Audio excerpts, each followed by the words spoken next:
Barbados, 1816. In the shadows of night, 400 men and women armed with cutlasses gathered under the command of Bussa. As flames tore through the sugar fields and blood darkened the soil, the British Empire trembled at one word: freedom. In the early 19th century, Barbados was known as the pearl of the British colonies. Sugar was its crown jewel, sweet crystals shipped across oceans, poured into teacups in London drawing rooms, baked into cakes in European palaces, and traded like gold. The island's economy pulsed with the rhythm of sugarcane, its wealth filling the coffers of British merchants and planters. From the outside, it looked like a paradise of palm trees and prosperity. But the sweetness was soaked in blood. Behind every spoonful of sugar stood the bent backs of African men and women, dragged across the Atlantic in chains, branded as property, and worked until their bodies broke. More than 80% of Barbados's population were enslaved Africans. Their lives were measured not in years but in harvests, how many cane fields they could cut, how many loads they could carry, how much sweat could be squeezed out before death took them. Plantations were sprawling prisons disguised as farms. Wooden huts, overcrowded and stifling, housed the enslaved. Food was scarce, punishment swift. The whip cracked like thunder across bare skin for the smallest disobedience. Nights brought no rest, only whispers, hushed and trembling, about freedom. They told stories of Africa, of ancestors who had once walked free. They remembered Haiti, where enslaved people had risen against their masters and won independence just decades earlier. The dream of liberty flickered like a coal buried deep in ash, smoldering, waiting for breath. Barbados's planters lived in mansions of stone and mahogany, hosting grand dinners under chandeliers, while just beyond their windows the people who made that wealth possible survived on scraps. To the British elite, Barbados was proof of empire's glory. To the enslaved, it was a gilded cage. By 1816, tension was everywhere. Rumors drifted from Europe, abolitionist voices growing louder in Parliament, debates in London hinting that freedom might soon be granted. But on the island, masters clung desperately to their grip. They denied every whisper of change, making it clear that emancipation would never arrive by mercy.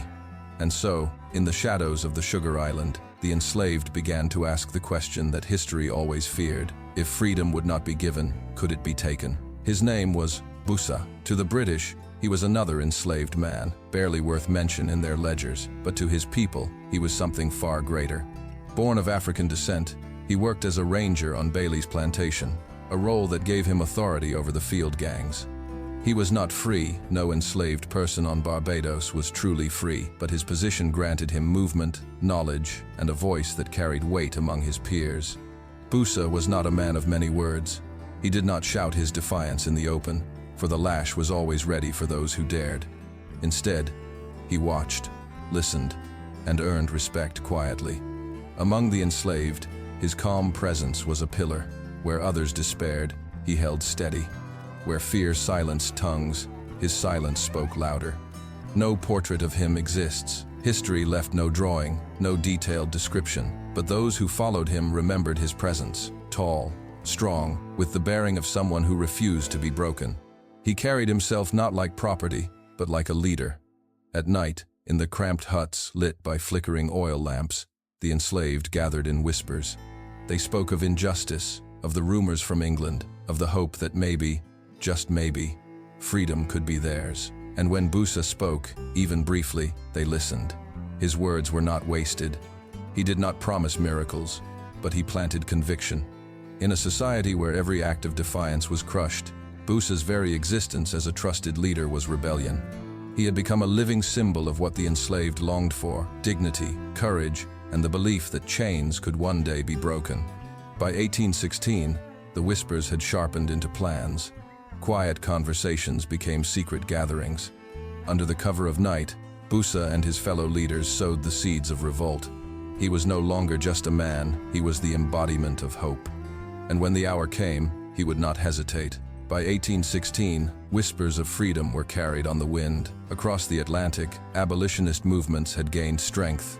In Britain, church leaders and reformers thundered from pulpits and parliament benches, calling slavery a sin that corroded the soul of the empire. Word of these debates traveled slowly, but it reached even the most isolated huts in Barbados. The enslaved clung to those rumors like lifelines. Some said new laws were already written in London, decreeing their emancipation. Others believed freedom was promised by the king himself, only to be withheld by greedy planters. The details blurred, but the idea was clear. Liberation was close. And yet, days stretched into months, harvests into years, and chains still bound their wrists.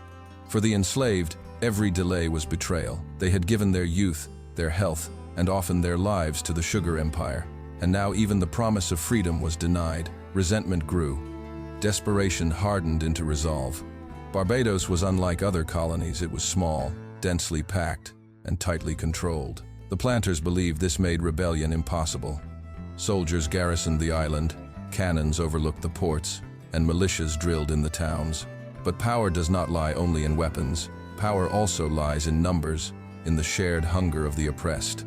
On plantations, overseers noticed a new energy in the air, men and women speaking in hushed tones, glancing over their shoulders, working with an intensity that felt less like obedience and more like anticipation.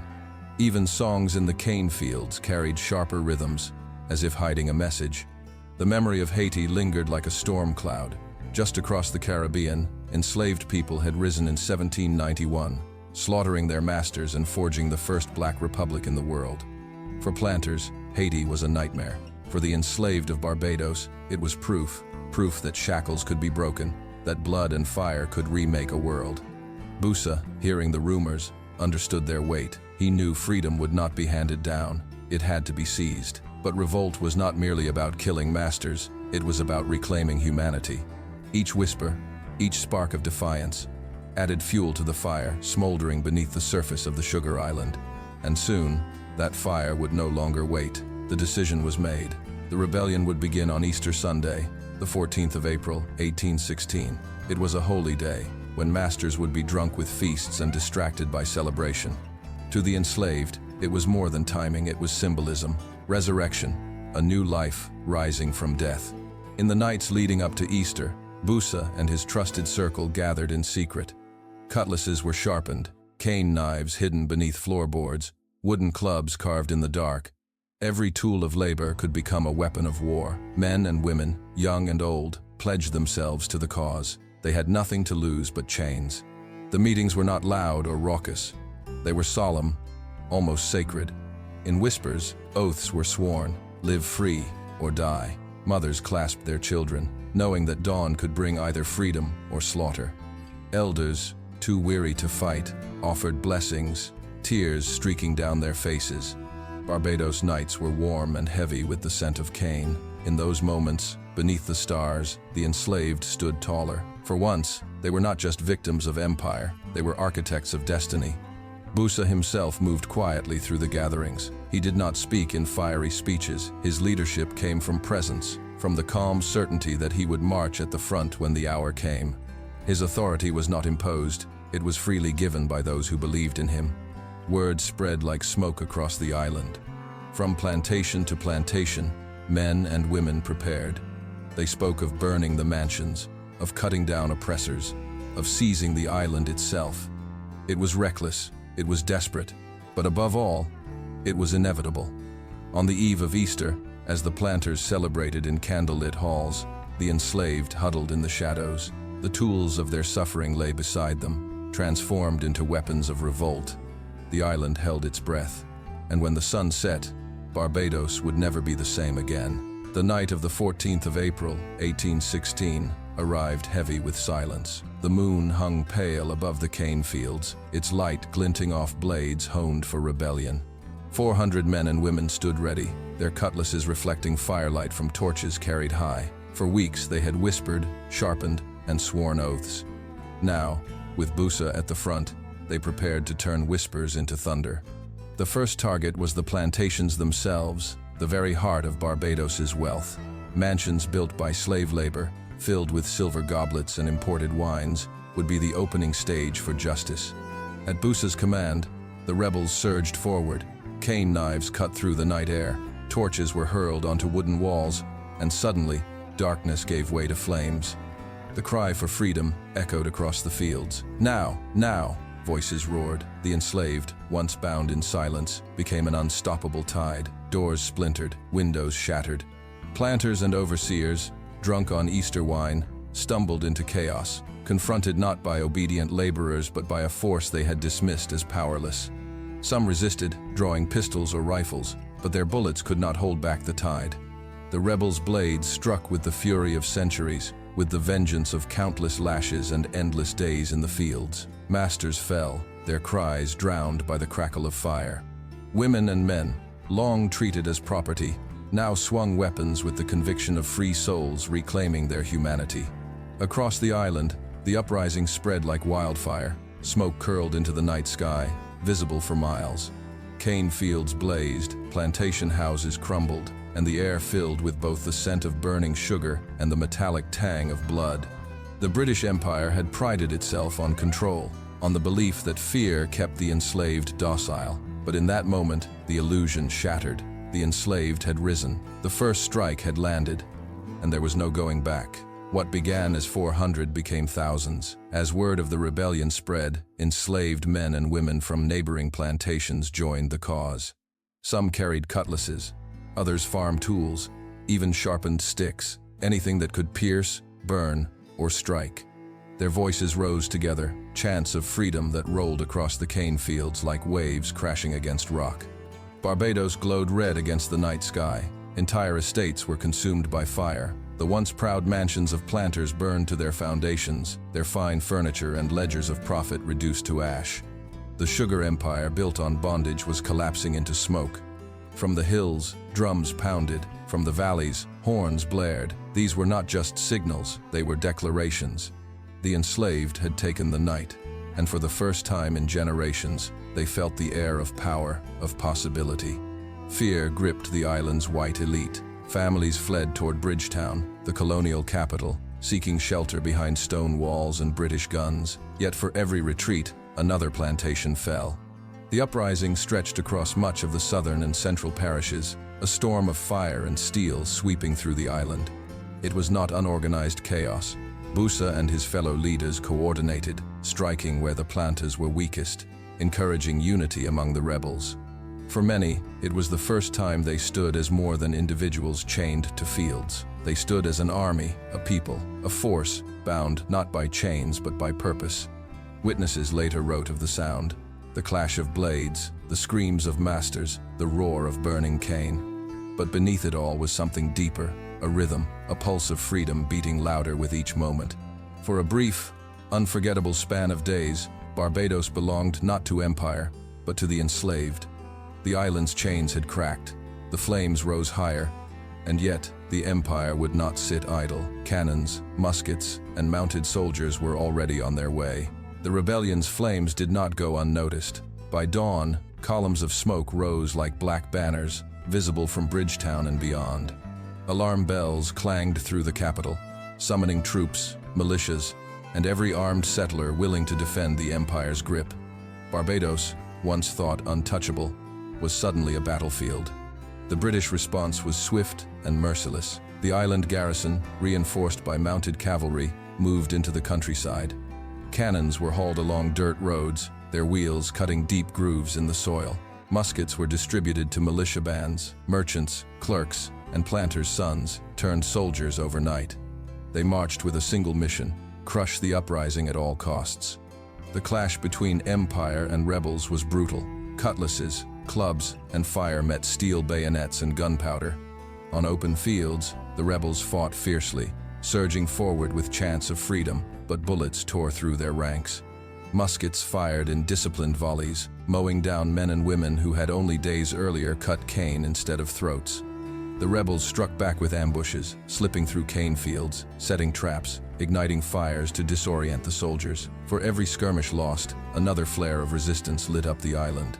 But the empire had numbers, training, and artillery. Villages sympathetic to the uprising were burned. Captured rebels were executed without trial, their bodies displayed as warnings. Still, the fire of rebellion refused to die easily. Mothers, fathers, even children joined the fight, wielding whatever they could grasp. For them, the war was not about strategy, it was survival, dignity, and the final chance to taste freedom. But as the empire pressed harder, the cost grew unbearable. The thunder of cannons drowned the beat of drums. smoke of burning plantations mixed with the stench of blood. For the enslaved, the dream of liberation now meant facing the full weight of British power. And at the heart of it all stood Bussa, still leading, still unyielding. But fate was closing in. The battle that claimed Bussa came swiftly and violently. Somewhere amid the chaos of cane fields and smoking ruins, he stood at the front, his cutlass gleaming in the sunday. Around him, rebels surged forward, voices hoarse from days of shouting freedom's name. The British line advanced, muskets primed, bayonets fixed, shots cracked through the air. Men and women fell, but still the rebels pushed on. Bussa's presence was electric. Every gesture, every cry spurred his followers onward. For them, he was more than a man. He was the embodiment of the cause itself. Then came the moment. Accounts differ on where or how, but they agree on the end. Bussa fell in battle. Some say a musket ball struck him down. Others believe he was cut through in hand-to-hand combat.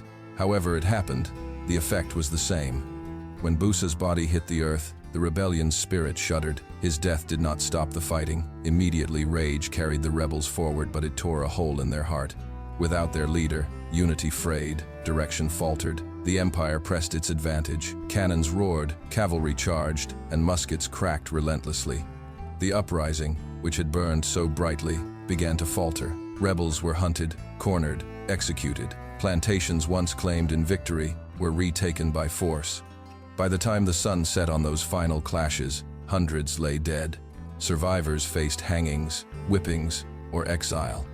Bussa never lived to see the freedom he fought for. His body was silenced, his rebellion crushed, but his death transformed him into something even the empire could not destroy, a symbol. Though the British stamped out the flames, the ember of his sacrifice refused to die. The enslaved whispered his name. His fall in battle became a legend, proof that one man could stand against an empire and inspire thousands to follow.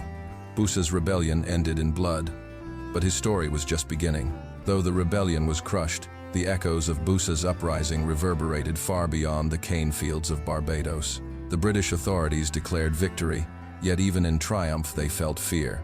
For if 400 could ignite a fire that spread across half the island, what might happen if thousands more followed their example? The question haunted every planter, every governor, every officer who stood beneath the Union Jack in the Caribbean. The cost of the rebellion was staggering. Hundreds of rebels were executed, hanged in public squares, shot on sight, or flogged until their backs became open wounds. Entire families were torn apart. Punishments were carried out with ruthless precision, designed to terrify anyone who might dream of revolt again. Yet terror could not erase memory. The enslaved who survived carried the story of Bussa's courage like a flame hidden in their hearts. What Bussa began did not die with him. His rebellion became part of a larger tide sweeping the Atlantic world. In Britain, news of the uprising only strengthened abolitionist voices. Reformers argued that if slavery demanded endless violence to sustain itself, then slavery was doomed. No amount of sugar, no profit from cane, could justify the bloodshed. 17 years later, in 1833, the British Parliament passed the Slavery Abolition Act, ending the institution across its colonies. Freedom did not arrive suddenly or fully. The law was followed by years of apprenticeship, a halfway house between slavery and liberty, but it marked the end of legal bondage. And in Barbados, people remembered why that freedom had come. Bussa was never painted, never sculpted in his lifetime. The empire sought to erase him, as it erased so many who defied its power. Yet he lived on in whispers, in songs sung quietly, in stories passed from parent to child. To the British, he was a rebel. To his people, he was a liberator. Generations later, independent Barbados would honor him, a towering statue, arms spread wide, chains broken, now rises at a roundabout outside Bridgetown. Called the Bussa Emancipation Statue, it stands not only as a monument to one man, but as a reminder that freedom is never granted, it is fought for. His legacy is written in the blood spilled on Easter 1816, in the flames that licked the night sky, in the courage of the enslaved who dared to say no to empire. Bussa's rebellion failed in the moment, but it succeeded in history. It proved that no chain is unbreakable, no empire eternal. Bussa died without seeing freedom, yet freedom came because of him. He was not just a slave who killed masters. He was a man who stood for dignity, who turned despair into defiance, and whose sacrifice lit the road to liberation. Today, his statue watches over the island he once fought to free. Tourists pass, locals gather, traffic circles around, but the message remains. Liberty has a cost, and sometimes it is paid in blood. Bussa's voice is silent, but the island still whispers his name.